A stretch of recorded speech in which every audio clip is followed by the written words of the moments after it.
Und nach dem Vortrag fielen alle Schmerzen ab. Und ich bekam so ein frisches Gefühl, das ich gar nicht mehr kannte, weil ich immer so müde war. Und ein Glücksgefühl, ich kann es nicht beschreiben in Worte. Und ich wusste, das kann nur die Gesundheit sein.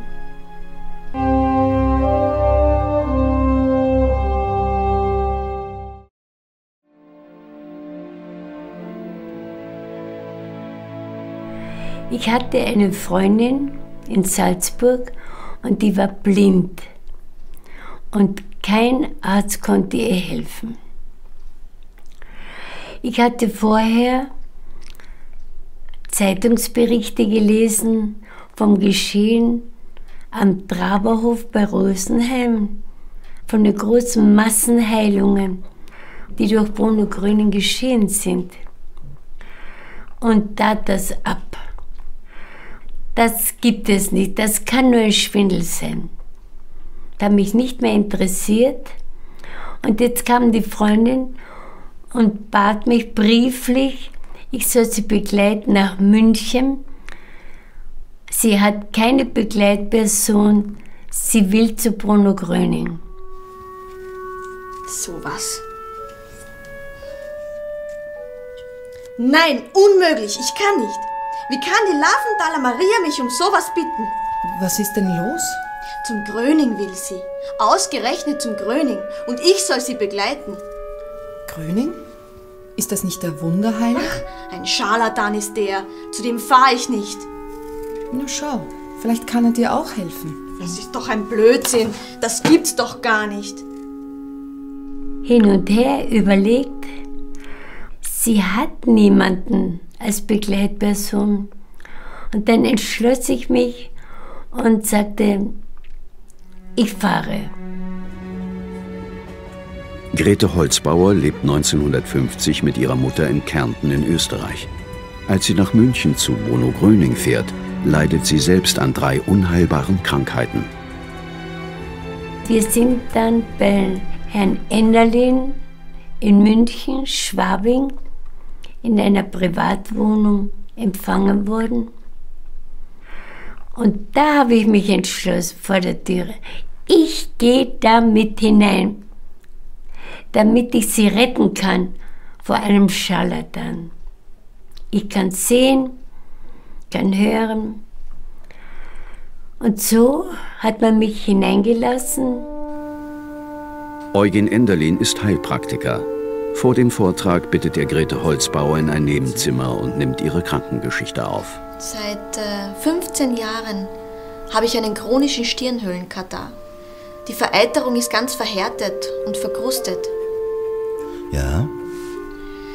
Ja, und außerdem habe ich das Gegenteil von Zuckerkrankheit. Ich habe zu wenig Zucker im Blut. Täglich muss ich 7 bis 8 Würfel Traubenzucker zu mir nehmen, um überhaupt existieren zu können. Und trotzdem, wenn ich draußen auf der Straße bin und nicht gleich eine Wand erwische oder im Zimmer einen Tisch, dann liege ich am Boden. So schwindlig wird mir oft. Unterzuckerung. Noch was? Ja, im Kriegseinsatz in Jugoslawien habe ich einmal eine Gelbsucht gehabt. Die konnte nicht behandelt werden. Ich konnte keine Diät leben. Und so habe ich mir ein Leberleiden zugezogen. Ich kann nur noch 1/3 aller Speisen zu mir nehmen. Schweinefleisch, Speck und Wurst, das sind das Allerschlimmste. Der Arzt hat gesagt, ich muss mein Leben lang Diät halten. Meine Leberzellen sind kaputt. Wissen Sie, da war vor 14 Tagen eine Dame aus Frankreich da. Die hatte dasselbe Leberleiden wie Sie. Und die war nach einer halben Stunde gesund. Wie bitte? In einer halben Stunde? Gesund? Ja, wenn ich es Ihnen doch sage, die kam krank herein und war gesund. Innerhalb von kürzester Zeit. Beim Gröning gibt es nichts, was es nicht gibt. Eugen Enderlin erlebte 1949 am Traberhof eine Heilung von Angina pectoris. Aus Dankbarkeit stellt er Bruno Gröning nun seine Wohnung für Vorträge zur Verfügung. Im Wohnzimmer warten mittlerweile etwa 50 bis 60 Personen. Bevor Bruno Gröning kommt, spricht Enderlin zu den Heilungssuchenden und erklärt ihnen, wie sie die Heilkraft empfangen können. Und irgendwann sagt er dann: Denken Sie jetzt nicht an Ihre Krankheit, denken Sie jetzt an was Schönes. Oder etwas, was Ihnen Freude macht. Und das vergesse ich nie. Ich überlegte, wenn ich an was Schönes denke, kann mir nichts Schlimmes passieren dabei. Das gehe ich ein. Und ich dachte an den Wörthersee, den ich beim Hinfahren erlebt habe. Und in dem Augenblick bekam ich Gefühle im Körper, die ich nicht kannte. Es zog durch meinen ganzen Körper von oben bis unten, bis zu den Armen und Fingerspitzen heraus. Denke, was ist denn das jetzt? Ohne Spritze, ohne Medikament, solche Gefühle. Und das war das erste Mal, dass ich den Heilstrom empfangen habe. Als Heilstrom bezeichnet Bruno Gröning die geistige Kraft, durch die die Heilungen geschehen. Er nennt sie auch die göttliche Kraft. Dann kam Bruno Gröning selbst. Und dann, so nach einer Stunde circa, fragte Herr Gröning mich: Wie sind Sie nach München gekommen? Und ich sagte: Mit dem Zug. Und er: Nein, unmöglich, ich kann nicht. Das waren genau die Worte, die ich meiner Mutter gesagt habe beim Brief vorlesen. Nein, ich fahre nicht. Nein, unmöglich, ich kann nicht. Die gleiche Geste, die ich machte damals. Und in dem Augenblick wusste ich, er sieht die ganze Szene, die sich vor 14 Tagen bei uns zu Hause abgespielt hat. Ich habe mich so geschämt, am liebsten wäre ich davon gelaufen. Und dann schaute er mich so liebend, verzeihend an und sagte: Schon gut, der Zug hat Sie hierher gebracht, ne? Und in dieser eine Minute habe ich den Glauben aufgenommen, dass der Mann mir helfen kann. Und nach dem Vortrag fielen alle Schmerzen ab. Und ich bekam so ein frisches Gefühl, das ich gar nicht mehr kannte, weil ich immer so müde war. Und ein Glücksgefühl, ich kann es nicht beschreiben in Worte. Und ich wusste, das kann nur die Gesundheit sein. Und dann ging ich zu Bruno Gröning und schüttelte ihm die Hand und sagte: Herr Gröning, ich danke Ihnen.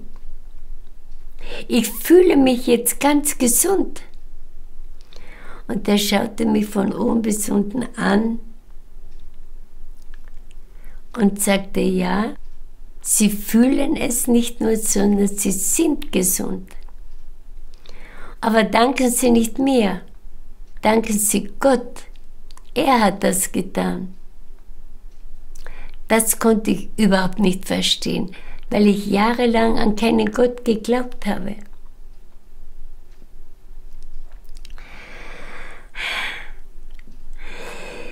Mit meiner Freundin ging ich dann durch München der Herberge zu,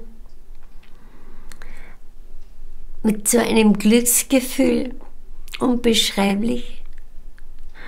Und sie sagte auf einmal: Du, der ist rot. Sag ich: Mitternacht ist es, finster ist es. Sagt sie: Nein, der ist rot. Und dann schaute ich erst intensiv, war eine rote Lichtreklame. Und plötzlich sah sie alle Farben der Lichtreklamen, die da auf der Straße sichtbar waren. Uns beiden war so heilig zumute, wir konnten nicht mehr sprechen.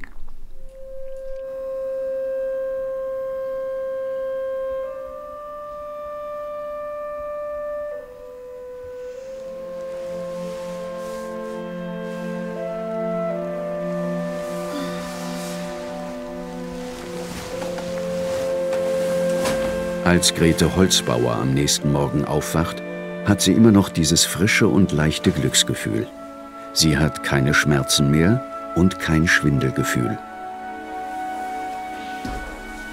Als ihre Freundin sie bittet, ihr ein Brot mit Speck zu machen, begeht sie den ärgsten Diätfehler.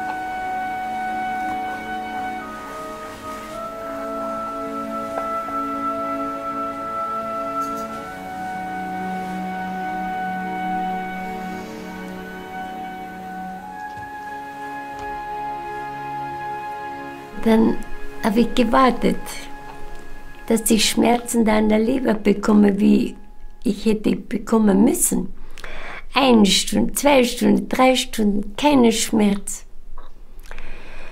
Bin ich wirklich gesund? Jetzt wollte ich wissen, wie das geht.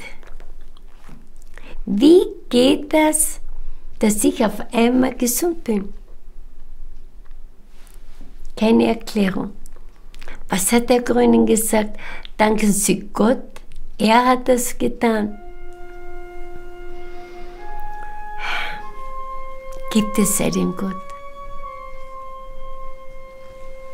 Gibt es wirklich einen Gott? Wo ist er? Aber es muss einen geben, sonst könnte ich nicht jetzt gesund sein.